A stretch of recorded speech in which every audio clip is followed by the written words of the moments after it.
dolls, it's your girl Mickey, and today I thought I would do a good old-fashioned Q&A. I've uploaded a few videos now, I think maybe 10, possibly 11, don't quote me on that, I'm sure editing Mickey will correct me.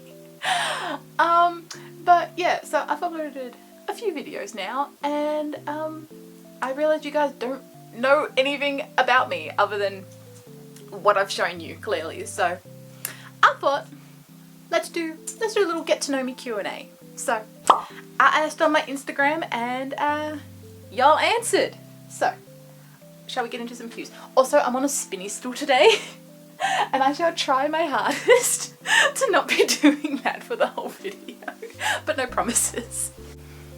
Fave YouTuber slash YouTubers. One of my favorites from way back then and is still my favorite to this day and is honestly a comfort watch for me is Pixie Lux.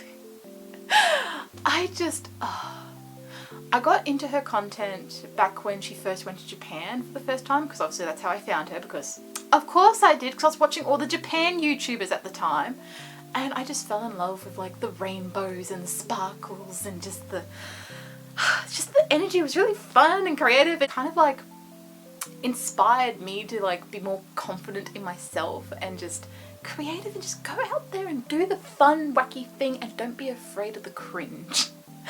So yeah, Pixie Lux. Fave colour. Well, if you couldn't tell, it's brown. No, my favourite colour is definitely pink, but if I had to have like a top, I'm going to say a top 5, it's definitely pink, but it has to be like very specific shades of pink, like no dusty rose pink, no, it's either like bubblegum pink or like hot pink is definitely number 1. Lavender, a lavendery lilac for number 2. I want to say like aquamarine mint for number 3, and then I want to say like creamy peach orange for number 4, because like I'm getting a soft spot for orange at the moment, but specifically like just that pastel creamy orange that just I've got a real like summer color mindset at the moment. I don't know, it's just anyone over there ever like talks about like neon orange or burnt umber or like, you know, sienna, and I'm like, what about peach? So that one, and that one could be tied with lemon yellow as well, because like they're kind of like there together, and I do use those two a lot in pairs, so definitely those two for number 4. And then number 5, I'm gonna have to say lime green. I love a real limey yellow green, like not like neon green and not grass green, it has to be lime green. Do you own any pets? And if so, how many? You've seen him a couple of times, I've mentioned him once or twice, I'm sure, but my baby, my child, Mackerel. Oh, he is the light of my life. I love him so much. Good, like, okay, like he has a really like dark backstory, by the way, because like pet story time, impromptu pet tag, let's go. Yeah, so the way Mackerel came into my life was interesting, to say the least. So I was at school and my sister came and found me, and she was like, oh, Mickey, one of my classmates has kittens and she's giving them away. You should totally adopt one. And I'm like, I just lost my other cat like 6 months prior. I was not ready for a new pet at all. And she was like, but they're so cute, they're so little, and look at the photos. And I was like, anyway, long story short, I caved and I went to go see the cats. They were 5 weeks old, and if you know anything about a cat, you're not meant to adopt it until it's at least 8 weeks, if not 12. And the reason why they had them and they were giving them away so young is because the classmate had taken the kittens from her cousin, because the cousin's cat had kittens and the family was like, oh, we don't want kittens. And instead of like giving them out or like putting them into like a pet agency, they we're going to drown them. So they smuggled the cats back home with them, and they're like, okay, well, we'll bottle feed them and then we'll like just give them out. So I ended up with him at 5 weeks old, and I had to bottle feed him for like 3 weeks.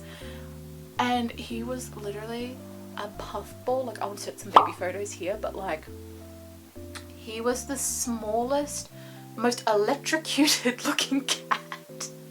Like, I joke about saying I want to get a DNA test done for him one day just to see what his genealogy is, because like his fur is not like as short and coarse as a regular short-haired cat, but it's also not full fluffy long-haired cat, if that makes sense. So there's definitely a long-haired cat in his family tree somewhere. I just don't know where. But yeah, anyway, he's just the cutest little puffball waddling around, just, and his ears were too big for his face, and he was at that age where, like, you know, everything was just too big on him, but like he was also really, really tiny. I love him so much. And anyway, so also having him from that young, he's been fully hand raised. Yeah, so, and as a result, he is completely docile and just he's a bit of a whore, to be frank. He's a whore. If you are a lady or of the female presenting range, you are his next favorite thing. You are the bee's knees. He is obsessed. If you're a man, however, he doesn't want anything to do with you. Could care less. But yeah, so he's just so sweet. He gives me heart palpitations and likes to raise my blood pressure for the fun of it. We also theorize that he might have been a raccoon in a past life, considering the amount of trash he tries to eat on a daily basis. Like, he's like, I think he's 8 years old now, and like he's been in the terrible twos for like the last 6 years. What does the green lanyard in your vlog? So the person that asked this, they're definitely referring to the 2 clips from these 2 vlogs where you can see me wearing a sunflower lanyard. And if you know anything about the sunflower lanyard, and you know that it is a representation for a hidden disability. And I debated for a long time about talking about this, because I don't want my channel to be like, I'm going to talk about mental health and like trauma and, you know, all the heavy stuff and just whatnot. I want this to just be like a fun, free place where we're just like, you know, we can just like block out the negativity for like 10 minutes, okay? Anyway, I decided I'm going to mention this like once, and like once only. And anyway, they're referring to this, the hidden disabilities lanyard, and the reason I have it is because I have autism level 2, and I'm not going to show you the back of this because it's got like personal details on it. But yeah, so I got diagnosed, and it's been a journey. It's been an adjustment period. The amount of times I will genuinely forget that I am autistic, because it's just my life. I'm just used to it. It's just who I am. And then something will come up and it will genuinely disable me because it's a disability. And I'll be the shocked Pikachu, and I'll just be like, what do you mean that disabled me? That shouldn't disable me. And it's like, did you forget about that one diagnosis that you have? Yeah, that. Anyway, that's why I'm so like, I mean, you've probably guessed already from like other videos, because like I've been trying to like hide it, but at the same time, like, it's just so interwoven in who I am and how I am that like it was gonna slip out sooner or later. I got the tism, I got that. I don't have the mathematician smartism, unfortunately. I got the that's right. There was a meme going around like several months back that was like, what flavor of autism did you get? I got the sketchy craft dealer and hobby historian. That's the big secret. Do you have any hobbies? Where do I start? Okay, so as I mentioned like literally 2 seconds ago, I am the sketchy craft dealer. I am your neighborhood craft dealer, okay? You want the goods, I got the goods. I got the knowledge, okay? I finally figured out, because like for the longest time I've been like, what is my special interest? Because my hyperfixation is Japan. It has been my longest hyperfixation for over a decade, okay? It's like that part's sorted.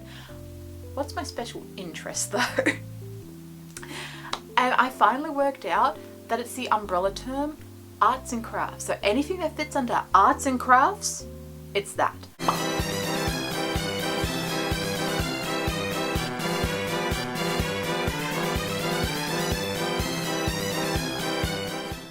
Arts and crafts, basically, like, if it's a craft, I will try it, and I will most likely have the supplies and or knowledge to do it. So, yes, I have several hobbies. What is your dream holiday? I'm gonna give y'all a minute to try and guess what that's gonna be. Did you guess Japan? Because yeah, it's Japan. Yeah, and I am, hopefully, I haven't booked the tickets yet. Hopefully, come May, I'm gonna finally book my tickets, and I am going in November for a week. It's finally happening. The trip is finally gonna happen. I am gonna buy so many stickers and washi tape. Yes, so Japan is my dream holiday, and then, like, other than that, I would love to do Europe for the historical part. Like, I want to go to Paris, and I want to do Italy. Like, Italy looks amazing. I saw a room review like once. It was like, take me to Florence. Send me away. Oh, but like, because like back with the whole like hobby historian part was I had a brief phase, I think last year, where I was going through an Edwardian history phase, and I made like so many Edwardian outfits, like the walking skirts, and I got the boots, and anyway, I'd love to do Europe and do like the grand tour, like from the Edwardian period, and like have the whole historical outfits and the parasols and the hats, and I just love history so much. Also, Italy and gluten-free culture. The land of pasta treats celiac better than the West. It's a dream come true. I would buy so many Ritz crackers from Shah. Who is your favourite? I did just list a favourite doll in my monthly favourites, which was the video before this one. But I can't say just her for this question because it would be unfair.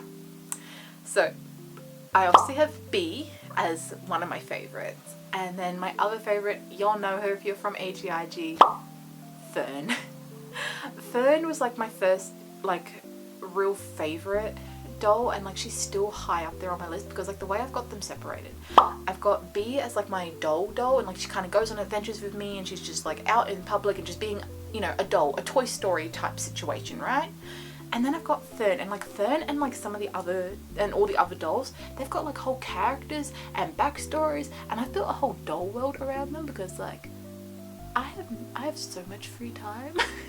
So in terms of doll characters for Blossom Bay, it's Fern, and then for like doll, it's B, but like I love both of them so much. They're just so precious.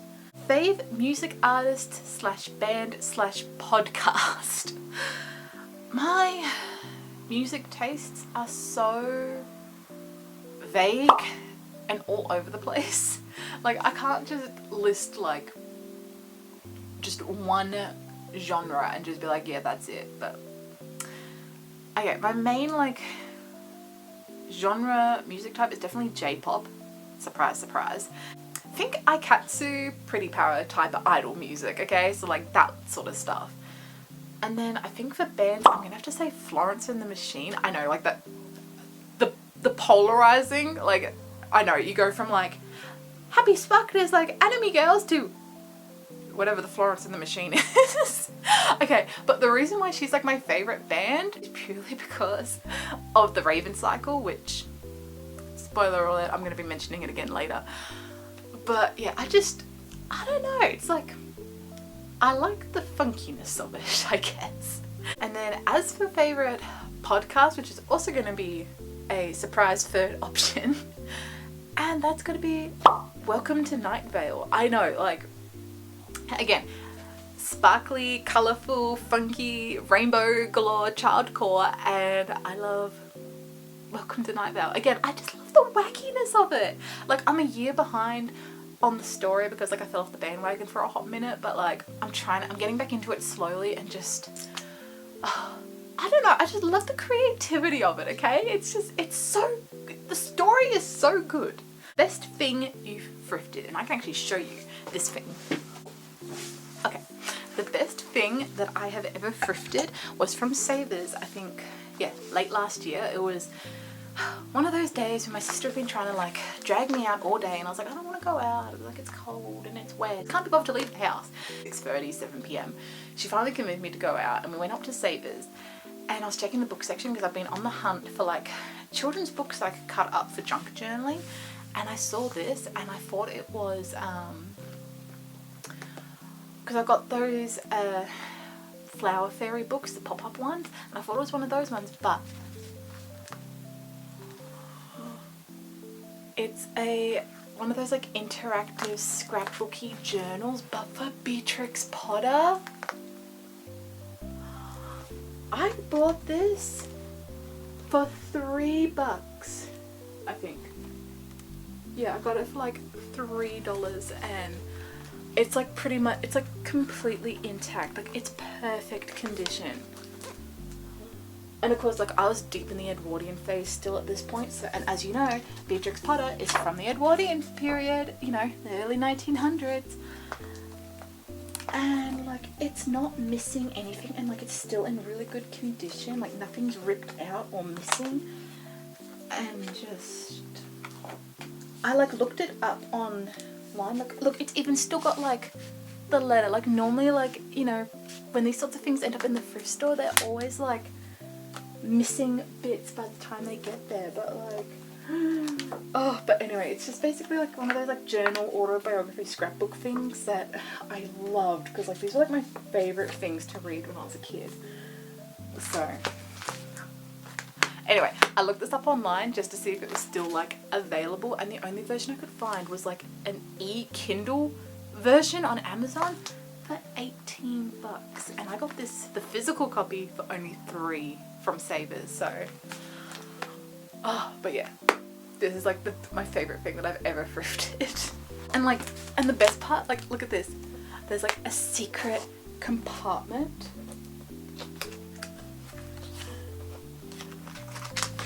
And it's got an original, well, not original, but you know, a reproduction, almost original look-alike copy of Peter Rabbit, exactly how you would have been able to buy it back in the day. Like the little illustrations. But yeah, like, and like this, and the spine isn't cracked on this, so like this book is like never been opened, my dude. Fave outfit for you and the dolls.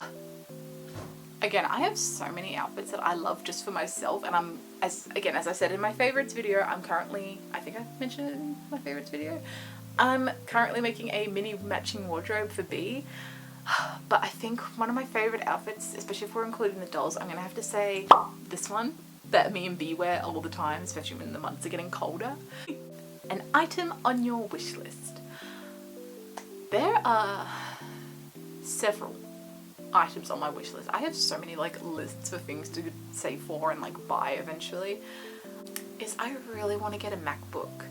I think I've decided on the MacBook Air, I think was the model. I'm pretty sure. Yeah, anyway, I want to get a MacBook laptop, specifically the 15-inch one, because I like how bright the screen is, and just because like I've been editing all of my videos on my iPad, and my iPad, like, she is a trooper, but she's like 7 years old.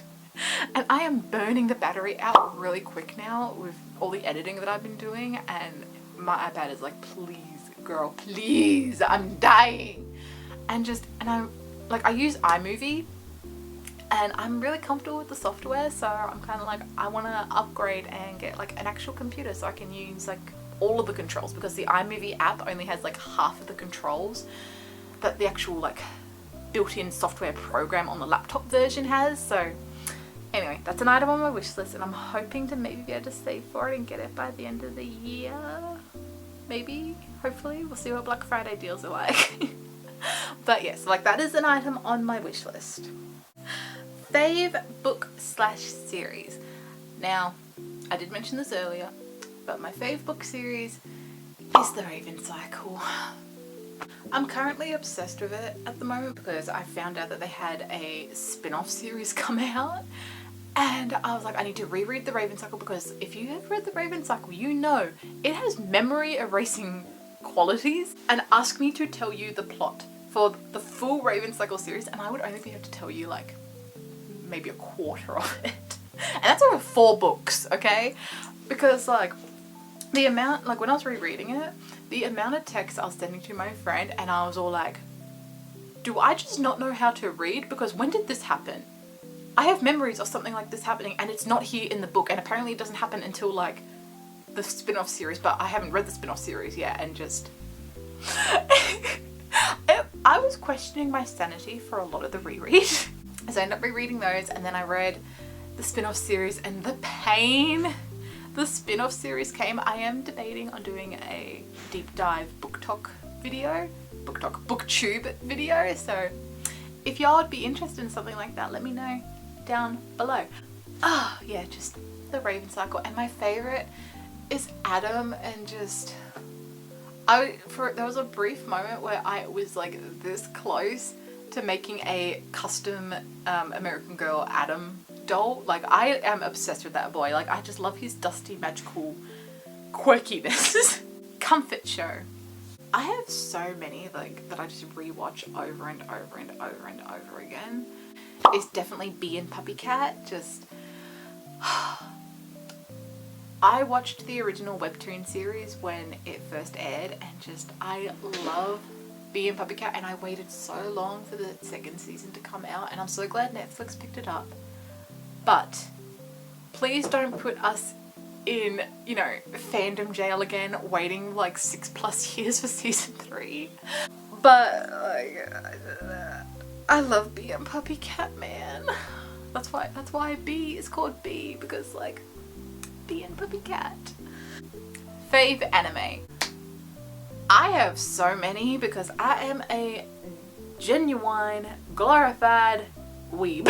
Okay, my favorite like go-to anime series that I could watch like 10 million times and not get sick of is Tamako Market, and no one talks about Tamako Market enough. Like, they're all like again, I've got so many videos planned, and one of the ones that I want to do is like a beginner's guide to anime, because I have so many recommendations, because I'm so tired of seeing videos where people are like, I need like beginner recommendations, and everyone's like, oh, start with Jujutsu Kaisen or Attack on Titan or like all the really gory, bloody ones. I'm like, okay, fine, if you want to start with that, but like some people need to like ease into it. You need to dip your toes. You need to start slow and gentle.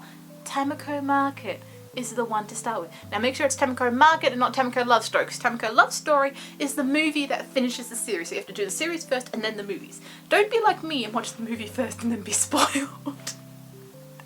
And also confused when you get into the series. So Tamako Market and Tamako Love Story are my like fave anime series movie that I could watch 10 million times and not get sick of. I love Tamako Market, man. And then final question, what is a dream doll you wish you had? And I'm currently at a point with my collection where I'm satisfied with it. I don't really want to add any more dolls to my collection, but if I could add a doll to my collection, I think I want to get the Playline Rapunzel. Just, she's really growing on me, and like I'll change her name to Giselle, and like I've got a whole vision for her, and like she'd be part of Blossom Bay. Like I've got a storyline already in the works for her, so like don't be surprised if come Black Friday and I happen to have another doll. But yeah, I'm currently happy with my collection, so I don't really want to add anything to it, but if I could, it would probably be her. So that's all about me. I hope you guys know me a little bit better now. Maybe, kinda, hopefully. Yeah, maybe I'll do an updated one later on in a few years' time. But I hope you enjoyed this video. If you did so, comment down below. Let me know. Was there something you wanted to know more about me? Until next time.